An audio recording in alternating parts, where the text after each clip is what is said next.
Hey girl, I want to talk to you today about something that I got totally wrong for almost 10 years. And that's being on the pill.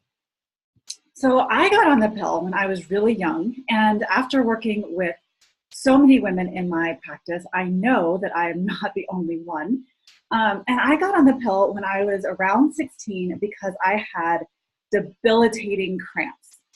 I actually had cramps for years before I really even knew that's what they were, which sounds so weird when I think about it now.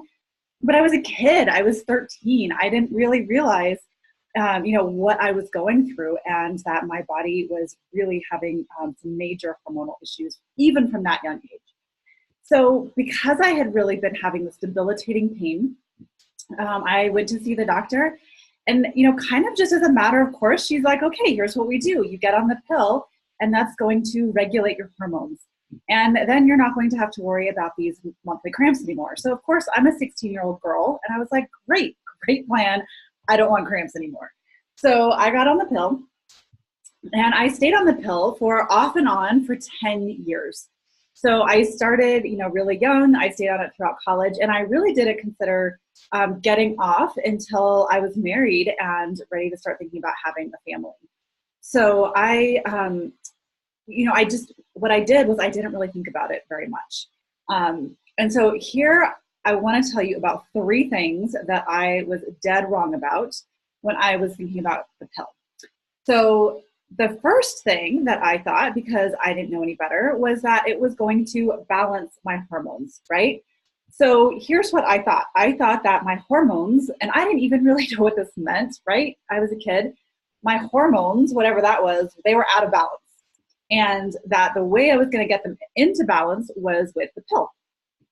So because I wasn't having the same symptoms that I was having before, and I was, bleeding every month, well, then surely my hormones must be regulated. And oh joy, I didn't have any cramps anymore. So I'm going to pause here. Side note, we're going to go over and talk about how hormones actually work and why the pill was not balancing my hormones.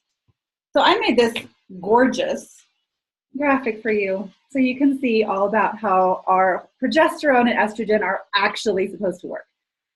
So for the purposes of simplicity, I'm leaving out a couple of important hormones. So we have a couple of other hormones that regulate our cycles. So luteinizing hormone and follicular stimulating hormone are two other hormones that just aren't playing on this chart because I want to keep it nice and simple. The other thing I did is I'm talking about estrogen very simply, just using the word estrogen. But the truth of the matter is we actually have multiple kinds of estrogen. So we have estrone, which is also called E1, and that's a very weak form of estrogen. Typically after menopause is really when we only have estrone for the most part floating around in the body, but we do still have it other times of our life. Estradiol, on the other hand, is actually the strongest form of estrogen. So it's a steroid hormone, actually, that is produced mostly in the ovaries, but it actually can also be produced in our adrenal glands. So it is thought that estradiol, being the strongest hormone, actually can contribute to a lot of problems, symptoms of hormone imbalance like endometriosis, or fibroids, or even in particular, the estrogen-dependent cancers. So if you have hormone-related conditions that have already been diagnosed, it's a good chance that it's related to estradiol because it's a strong form of estrogen. And then estriol is the weakest, or one of the weakest forms of estrogen, and it's a waste product that's made after the body already uses that estradiol. And so really the only time that your body is making estriol in large amounts is when you are pregnant. So it can't be converted over to estradiol or estrone. So that's a quick little primer on three forms of estrogen. But for my beautiful chart here that I drew on my children's dry erase board, we're just going to be using E for estrogen and P for progesterone. So you probably have at least heard of those two simple forms of our female hormones. So here's what happens when hormones are working the way they're supposed to. So when things are working the way they're supposed to, E, you see my E here. E, this is estrogen. This is the first day of your period. This is the very beginning of your cycle. Your cycle, day one, is the first day of your period. So estrogen gradually is rising throughout the first part of your cycle.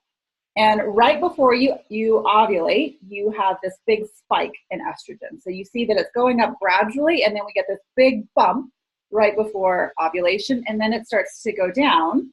We have the big O here, not that big O, but another big O right here, which is ovulation. So ovulation is when you have the release of an egg from your ovary. So here's when that happens, more or less the middle of your cycle. Now, every woman is different, and so you can't say that it is exactly in the middle of your cycle. And if you start tracking your cycle, which I'll talk about another time, you'll find that for many women, it is not exactly mid-cycle. But for this illustration, this little dotted line here is the big O of ovulation, and it's going to be happening right in the middle. So here's our little opposite line. So here's estrogen up here, and then here's progesterone. So progesterone is meant to be in balance, so in a specific relationship and ratio with estrogen. So progesterone, kind of like estrogen, starts out pretty low here at the beginning of your cycle, but then right after ovulation, it starts to go up. So progesterone really goes up, up, up, and it stays pretty high until both of them get low right before it's time to start your next period. So progesterone low and then going high, and you see that it should cross this line and be higher than estrogen in the second half of your cycle. So estrogen is actually still relatively high. It doesn't just totally drop off the map, but it's lower in relationship to progesterone. If you are a woman who has had recurrent miscarriages, or if you've had any problems with pregnancy, or if you're doing something like in vitro fertilization, you often are getting synthetic progesterone in the second half of your cycle, because progesterone's job is actually to keep the lining of the uterus in place. So you have this nice thick lining of your uterus that's meant to be there in case of pregnancy, and progesterone is what helps to maintain it and keep it there. So that's why that progesterone really needs to be high, and you might be getting some synthetic progesterone in the second half of your cycle if you have any problems or if you have a really short cycle phase. So I'm going to introduce one more set of terms. That's going to be all of the technical bits for today. So the other thing is this part of the cycle is called the follicular phase. So basically the development of the follicle, which is a little, you can think of a little sprout on your ovary that's going to be making the egg that's released during ovulation. So that's the follicle that's developing. So this is the follicular phase. And then this is the luteal phase. So the luteum is the part of your body that's holding on to that pregnancy, that egg. So so the luteal phase is over here, and this is the kind of the preservation phase where we want to keep everything nice and steady if your body is getting ready for a pregnancy. So here's what happens. So your brain is totally managing this awesome orchestra of cool things that are happening. There's all this stuff on here, and I didn't even really talk about those other hormones that are coming into play, right? This is a really beautifully balanced orchestra and system. And here's the other interesting thing. Women have different hormone levels every single day of their cycle. So men, they just kind of float around. They're like, meh, they got some testosterone going. They actually have some estrogen and stuff too. They have a little progesterone, but they don't have these fluctuations throughout the month. As you can see, every single day of the month, we women have different hormones. So no wonder it's harder to keep these things in balance. And no wonder it's harder for us than for men to have balanced hormones, because we're different every single day. Every day, if we were to draw lines down here and every day was a different day of the month, we would have a different picture of what our hormones are supposed to look like. So here's what the pill does to that. Oh, I don't keep my eraser. So here's what the pill does. The pill just erases all of that stuff, and we just have these total flat lines. So we don't have that beautiful concert. Now we just have flat, we're like dudes now. We're like totally flat. Totally flat. So that's not balance. That's eradication. That's like you have nothing going on there. And the reason why this feels like balance is because we don't have the things going up and down every single day. So you're like, oh, well, I kind of feel the same every day, kind of like a dude. Well, that must be balanced, right? That is not true at all. So what we've done is what your brain was doing. Your brain was the conductor of that orchestra, right? The conductor of making sure everything was in balance. But now your brain's going, well, okay, we kind of got the same thing going on every day. I'm just going to take a little nap. So the conductor of your orchestra just goes and takes a little nap. So your brain is turned off. You're not having to have any balance in the hormones. So your brain's not telling your body that it needs to make any hormones because it thinks you already have that covered. We got that covered. We got those hormones. So your brain's turned off at that point. And so we've dampened the hypothalamus, the part of the brain that is managing all of this, the pituitary. Those are the two parts of your brain that work together to govern your endocrine system. We just turn those guys off. That's not balance. That's flatline, right? So it's totally different. It's eradication. We've eliminated your body's producing of its own hormones. So the first thing that I got wrong was I thought that the pill was going to balance my hormones. So you just saw that is totally wrong. The second thing is I really didn't think there were going to be any side effects from the pill. So I just figured, hey, I'm not a smoker. And that was actually the only thing that my doctor ever told me about risks from the pill. I'm not a smoker. And the only thing that she told me was that smokers are at an increased risk of blood clots and stroke. So that sounded kind of scary, but I also kind of thought, well, that happens to other people. That's not going to happen to me, right? Because we never think anything's going to happen to us. So that's going to happen to other people, not to me. And that's it. That's the only risk I have. So despite the fact that my little pill packet every single month came along with a sheet as long as my arm of here's all the side effects that could happen from the pill, I never read that sheet. My doctor never read that sheet to me. And no one ever told me anything except for that one thing, don't smoke or you might get a stroke. That was it. So I'm like, cool, I got that one down. I don't have any side effects. So there are so many side effects associated with the pill. And funny enough, a lot of these side effects are things that I talk to women about every single day and that we're concerned with. And we never put together that it could be something that we're taking that's synthetic that's contributing to these problems. So one of the worst is an increase in depression. So, we think there's something wrong. We think we have this brain fog or, this problem with mood. And maybe that's a hormone balance problem, right? I definitely need to be on the pill for that. When in fact, we are actually at a much greater risk for having to go on prescription antidepressants if we've been on the pill. So there was a huge study of Danish women, over 1 million Danish women who took part in this study and found that the pill was an independent risk factor for getting prescribed antidepressants later in life. The second unintended consequence is weight gain. Same thing. Man, I talk to so many women who feel like I have this stubborn weight and I can't get rid of it. So let's just think about for a minute what the pill is supposed to be doing. So the pill is telling your body that you're pregnant, right? So we can suppress all these other hormones because you're pregnant. So what happens in pregnancy? We put on weight. You're not supposed to be losing weight while you're pregnant because you're supposed to be maintaining that for a baby or gaining weight because it's preserving your pregnancy. So weight gain is a huge problem with the pill. And, the note that it's only like 3 to 10 pounds, like only 3 to 10 pounds. How many women do you know who talk about, oh, it's just those last 10 pounds, right? Those last 10 pounds might be pill pounds. Nobody wants pill pounds. So other things that can happen metabolically, we can develop insulin resistance and high blood sugar. So again, I see so many women who have insulin resistance or prediabetes and don't even know it. So this is a huge problem, and I talk all about insulin resistance all the time as being one of the primary risk factors for hormone imbalance. It's definitely implicated really strongly with things like PCOS and endometriosis. So being on the pill can trigger this insulin resistance, which means that your body isn't really responding to insulin and you're going to have high blood sugar. It can also contribute to metabolic syndrome and high cholesterol. So if your cholesterol numbers are just always seeming whack, another reason for that could be the pill. So all of these things that we just really don't associate with the pill actually are. And then it can also affect your thyroid function. Here's something else I see so many women with all the time in my practice is thyroid dysfunction. So we have this really tight, beautiful balance, kind of, more instruments in the orchestra here of our endocrine system, which is our hormone system. And our thyroid puts out thyroid hormone. And so thyroid hormone is another part of the endocrine system. These things all play together. It's all a big symphony. It's a concert. And so when we mess up one thing, we're starting to mess up something else. So you start to play with estrogen, you're going to start to have an impact on your thyroid hormone.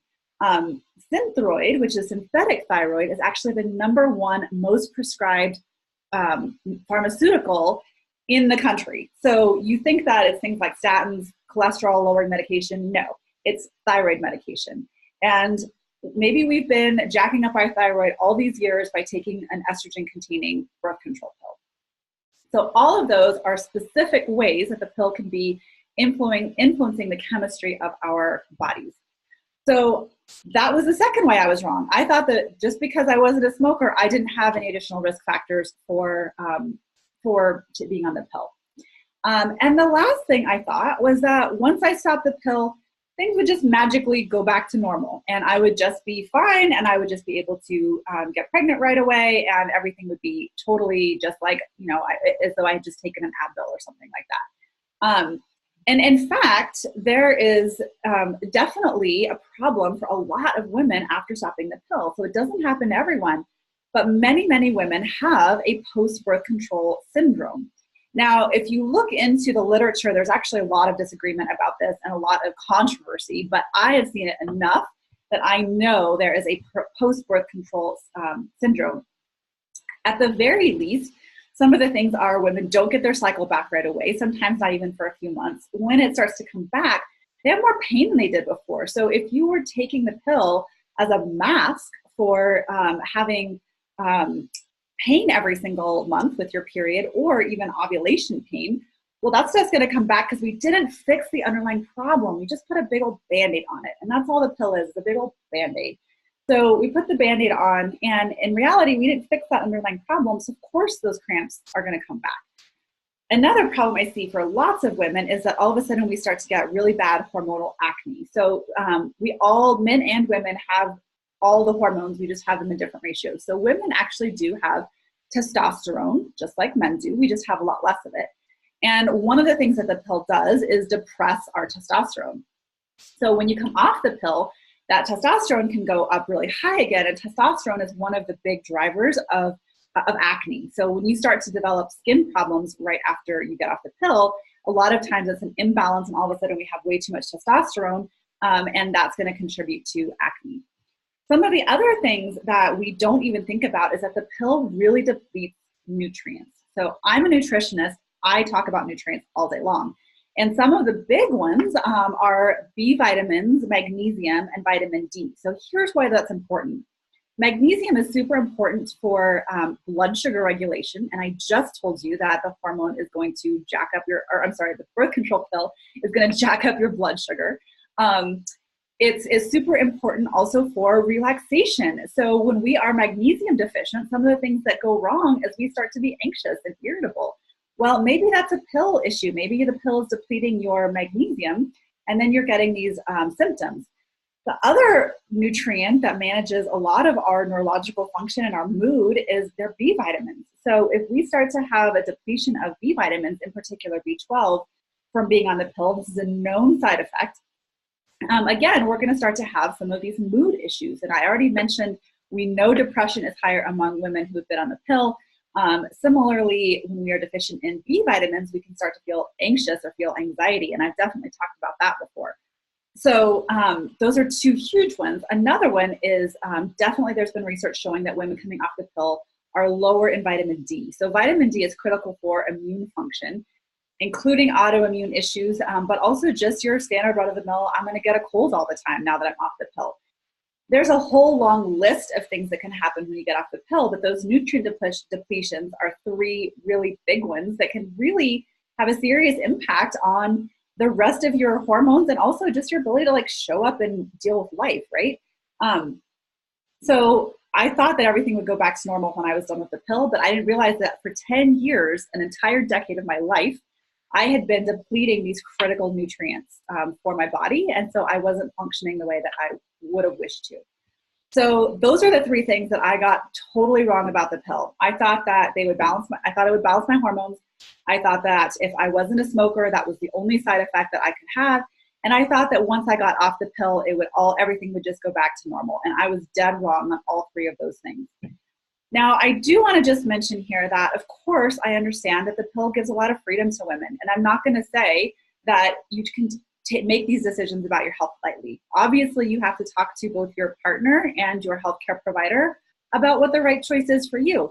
And if the right choice is the pill, then that's your choice. But I think it's really important that we have informed consent in this country. This is a hard one, right? Believe it or not, we have not always had informed consent.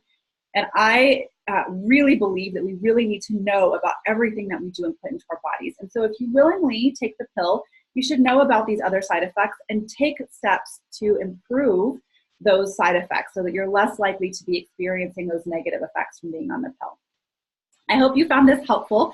If you want to find out more about balancing your hormones, go ahead and download my free 6-step ebook, The Bitch Fix, to find out all about how to balance your hormones naturally. And stay tuned as I post more videos and content here on my YouTube channel, all about how to balance your hormones naturally. See you soon.